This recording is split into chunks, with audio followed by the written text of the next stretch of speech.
kanaalka Suez xiriir muhiim ah oo isku xira badda Mediterranean-ka iyo badda Cas. kanaalka Suez waxa uu dhererkiisu gaarayaa in ka badan 160 kiiloomitir. waa marin ganacsi oo muhiim ah kaas oo isku xira Yurub, Aasiya iyo Afrika. xajmigiisa weyn iyo goobtiisa istiraatiijiga ah ayaa ka dhigtay mid aad muhiim ugu ah ganacsiga caalamiga ah, isaga oo wax ka bedelay habka maraakiibtu ugu safraan iyo sida dhaqaalaha adduunkuba u shaqeeyo. kanaalka Suez iyo taariikhdiisa hore, wadada laga dhagax yagleelay biyaha badda ee isku xirta Port Said iyo magaalada Suez ma ahayn kanaalkii ugu horeeyay ee isku xira badda Mediterranean-ka iyo badda Cas. fikradda kanaalka waxa la rumaysan yahay inay jirtay tan iyo xilligii faraacinadii hore ee Masar, inkasta oo taariikhda saxda ah ee kanaalkii ugu horeeyay lagu muransan yahay. haddana waxaa loo badinayaa in qiyaastii 1800 BC Ciise hortii xilligii boqortooyadii dhexe ee Masar la dhisay kanaal dhererkiisu ahaa 100 kiiloomitir, balliciisuna dhammaa 30 mitir, halka gunhoosaadkiisuna gaarayay 9 mitir. kanaalkaasi waxa uu isku xirayay badda Cas iyo mid ka mid ah laamaha webiga Niil. qarnigii 19aad Ciise hortii Pharaoh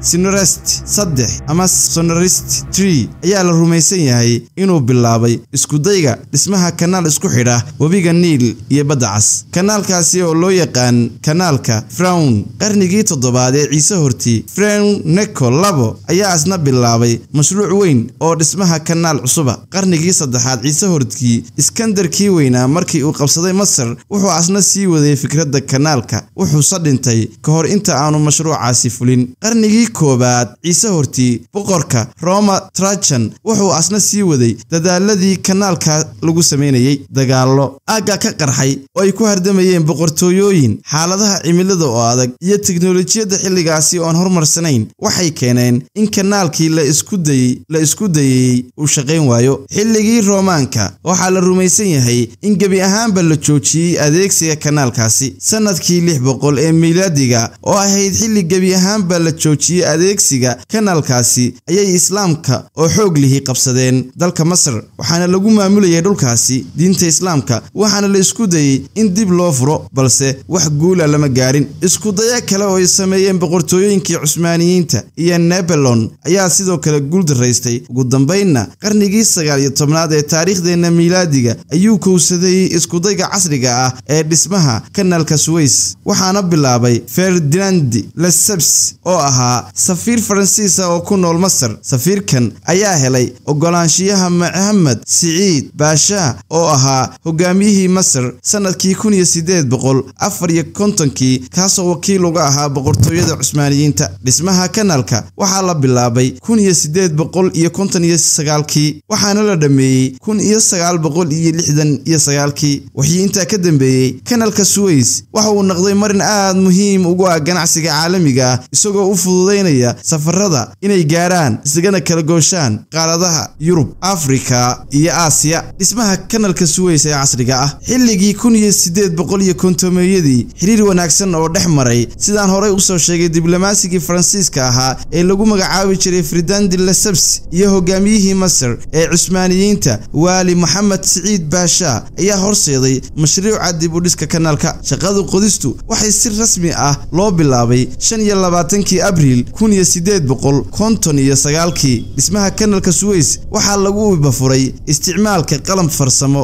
oo casri ah iyo shaqaale malaayiin dhan. waxaa loo injineeriyay qaab dhismeed fudud oo ku salaysan in la qodo dhulka oo la sameeyo kanaal toosan oo aan lahayn xanibaadyo locks, sababtoo ah meelaha dhexe waa isku cabir. kanaalku waxa uu leeyahay dherer dhan 193 kiiloomitir, balliciisuna waa 205 mitir oo isku bedela meelaha qaarkoodna 225 mitir.